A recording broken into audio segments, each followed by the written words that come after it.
back to another one. Today is March 12th, 2022. We had about 4 inches of snow last night. Some of it's starting to melt now. But anyway, today video I wanted to bring y'all is I want to show you the results of the Elizabethtown's annual fur auction. And I was going to give y'all a little tour of my fur shed here and show y'all my furs since I got all my coyotes put up. So this fur shed right here is pretty simple, pretty cheap made, and it's temporary. When we moved to this place, we moved here having in mind that we was moving here just temporary until we find a place, and because it's close to my work and it's convenient, and there was no fur shed or no garage or nothing that I could really use for that. So I wanted something real simple, and I wanted something that I didn't want to build a big permanent fur shed and then have to move it, because we're eventually going to move away from this place. We actually should have done moved, but life happens, and next thing you know, time flies and we're still here. But anyway, eventually we're going to move. And so what I done, I went to Amazon and I bought this building. It's basically like a tarp building and has a metal frame. What I done, I took and put a wood floor down and bolted it to the wooden floor. I'll just show y'all real quick. Anyway, excuse all the mess around here, but it's got a wooden floor in it. It gets me out of the elements. So everything here was scrap that the company was going to throw away, and this floor is actually sitting on pallets on blocks, and just scrap materials the same way with the plywood. It's real thin stuff, but I used 2 layers and it worked good. And so it gets me in and out of the elements, and the workbench there all out of pallets and stuff somebody else is going to throw away. So the only money I have in this is just the building itself that I bought off Amazon. But anyway, it works. It gets me out of the weather, and it worked. And I used to skin a lot of this stuff when we first moved to this place. I skinned a lot of stuff outside on the line if it's not raining. And if it was, I'd wait till it stops raining or something and skin it here behind the house in the tree. But it's got the job done. But anyway, here's my, so right over here, I got some of my skinning stuff. Tail scraper, tail puller, tail zipper, knife, and my fleshing knife right here. And I'll tell you what, guys, this fleshing knife here, I really like. It's a Post knife made by Post. I remember I had a hard time finding it. I bought it about 5-6 years ago. It's hard stainless, and this right here, it comes real sharp on the sharp end. I've had it 5 years and I can still shave with it. It's that sharp. And then this side over here, see, here's hair. Anyway, this side over here, I've hit my fleshing beam I don't know how many times with it, and it's got no boogers, it's real smooth still. It's not real big, it's not real heavy, but it's a real good knife. A little bit more expensive than some. I think it was like, back when I bought it, around $110. And if I can find a link to the site where I bought it at, I'll put it in this video. But it's been a good one, and I don't use the sharp side a whole lot, except for on coons. I'll use it on their head a little bit to get it started. And beaver, I got a couple big beaver over here that I've had, and I use it to get some. I used the sharp side quite a bit on beavers, and you can't even tell I've used it. There's a little bitty raccoon that I skinned just to practice my tanning skills. Eventually I'm going to tan a bunch of hides. And there's old possum I was wanting to tan. And but yeah, and over here's my fleshing beam. Show you all that set up. So I got this off a video from Coon Creek Outdoors. I use this PVC pipe. I need to make me a wider one, need to make me some more. But I can just slide this out and exchange it. Need to do a little work to it. It's getting wore out there. But it works good. I do my fleshing in here. And for what it is, no more money than I got in it. I even got electric out here. I run temporary wire out here through a PVC pipe, and I got my fur freezer out here. Got my fur freezer there, put my furs in, and basically got everything you need out here. And that little kerosene heater and a little fan does well. It's in the 20s today. I think it's 27 degrees, and it's probably about 55 degrees in here or something like that. I could take my jacket off, it's not that cold. So that little heater and this right here. Anyway, I even got me a skinning pole here. I got me a pole here where I can even skin in here out of the weather. It's not attached to the building except the floor. It goes down through the floor. Right here. Cheap way to go if you need a fur shop. I mean a fur shed in a hurry, and you don't want to spend a lot of money on it. I just didn't want to build something real nice and permanent and didn't have to move it or leave it behind. And so this is the route I took, and it worked out perfect. But here's all my furs that I kept. Out of 37 coyotes, there's only 18 of them. There's actually about 23 that I skinned, and some of them I got out of the freezer, and I saw more damage on them than what I thought. Rub and things like that. A lot of them didn't get kept because of mange, and a lot of them was rubbed too.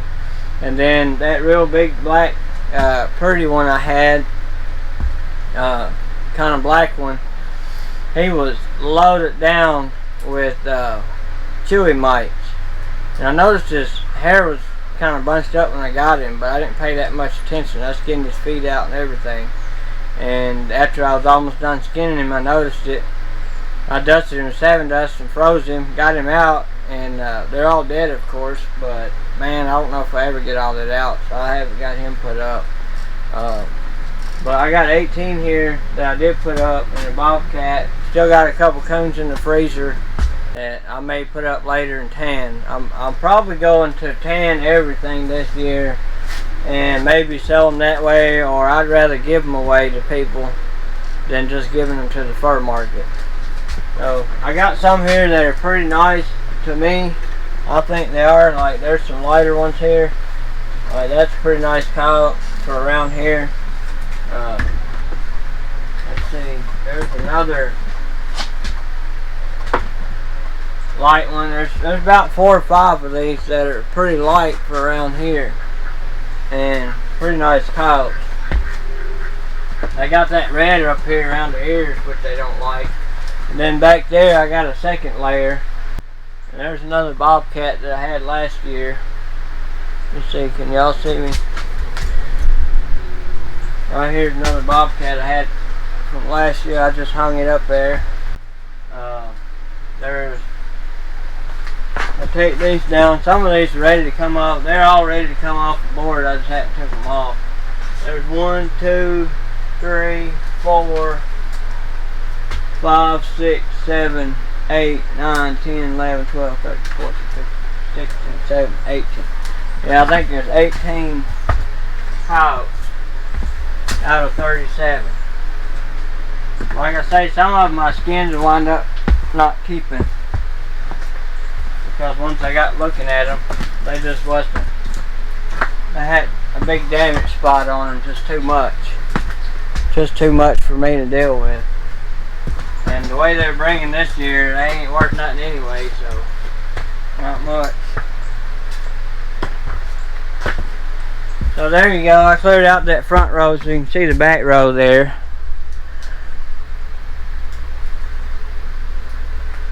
And that's what I got. This bobcat here, kind of proud of her. She ain't big, or it was actually a tom.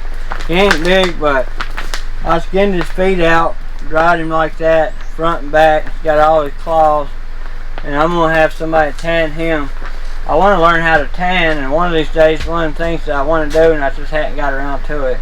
And I'll do it one of these days. I'll get to it. But I'm probably going to let somebody that already knows how to tan, a professional or something, tan this one. And I want to have something made out of it. Anyway, that being said, let me put these furs back up here, and I'll show you all the results from the Elizabethtown auction.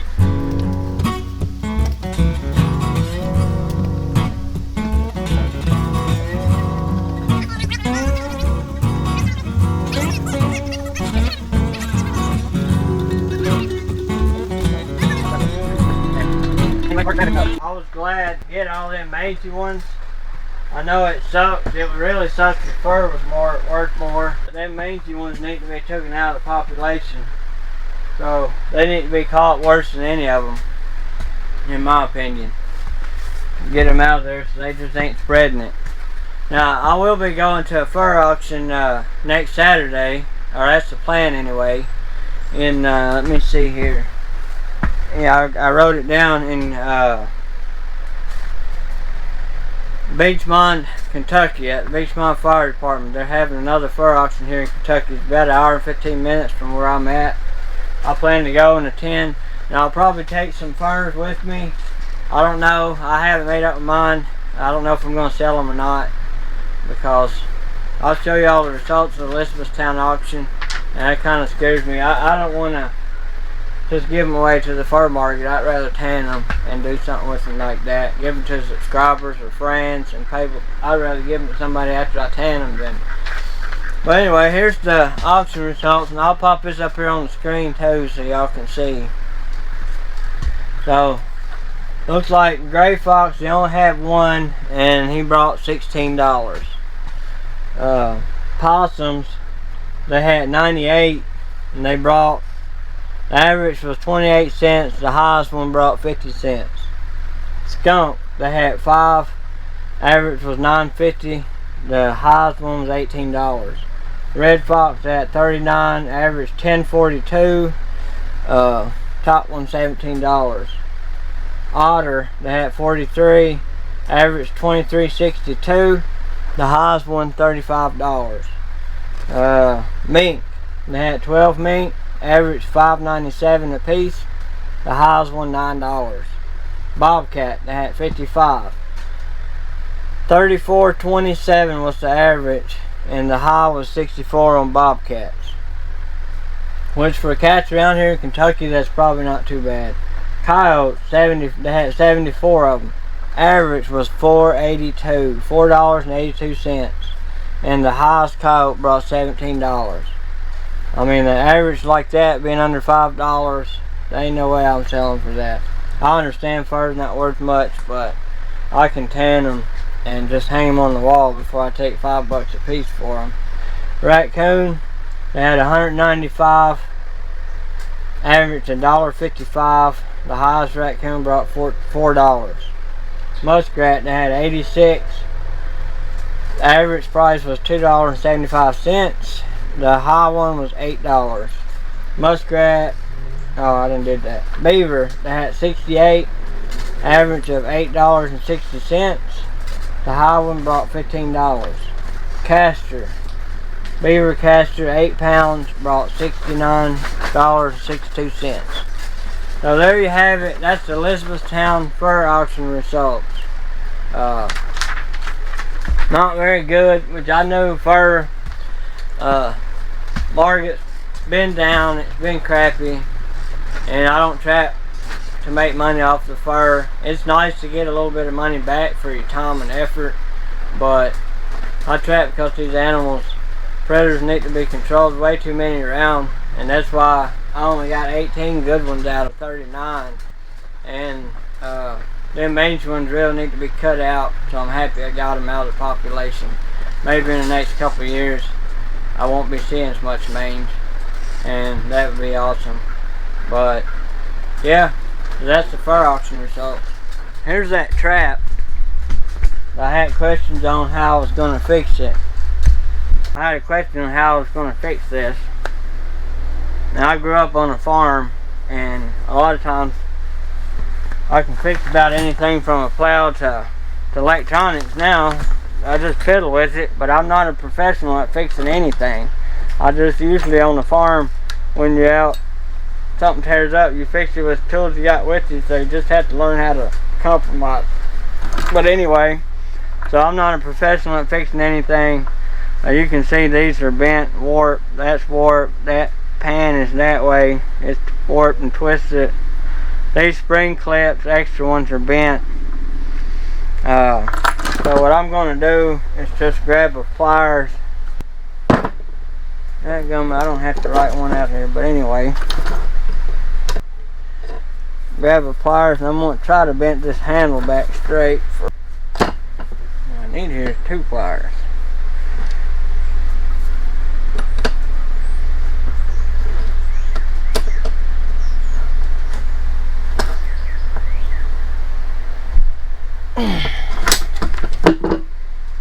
A lot better. I'm getting there. So what I'm doing, I'm bending this down, and at the same time I'm bending this down, I'm pulling this side up. But I left my good pliers in my truck. Alright. I straightened that up real nice. I don't know if you can see it, but that's straight. It's a little bow in the middle there, but it's straight as far as where it's hitting on here. Now, check out this side. And same thing on this one. Pull this side down. I hope y'all can see this. Grab this side right here. When I bend it down,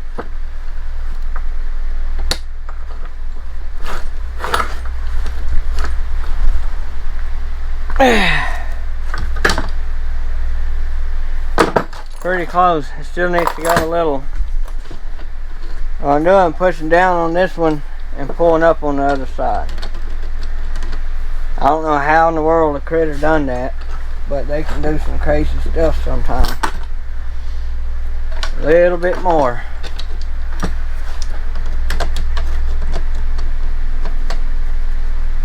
Like I say, I'm not a professional, I ain't got the right tools for this. Not here handy. But that's how I fix stuff. Alright, there it is. That one's straight. Pretty much straight. Them handles are pretty much straight. Now this right here. I'm not sure how I'm going to tack that. I think I'm going to squeeze them together for one right here. Make sure y'all can see that. So it looks like on this one, what he done, and he just, I think I can just push it over. Take something in here and pry it. Yeah. Look how nice that looks.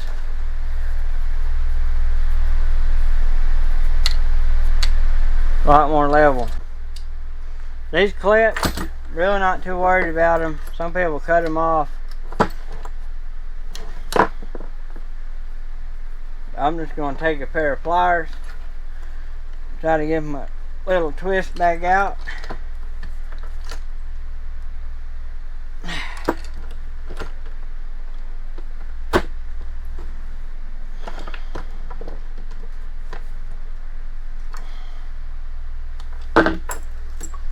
There you have it. Now let me set the trap and there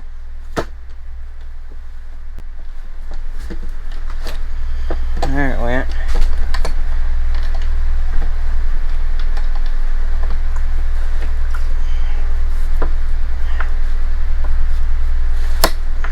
Alright, take it out.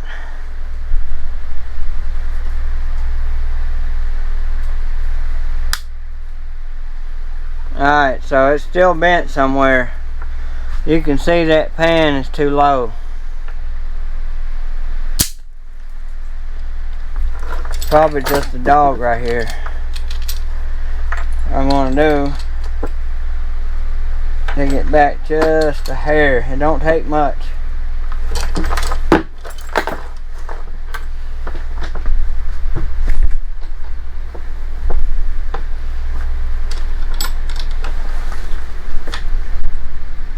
Probably took it too far. No, that's about right. See how flat she sets right there? Almost good. So that's how I fix stuff. That's my way of fixing stuff. I just grab something, go to bending and twisting and moaning and groaning until I get it. That's pretty much my way of doing it a lot of times. Anyway, there you have it. I appreciate y'all watching. Hope y'all enjoyed this little video, and I'll see y'all in the next one.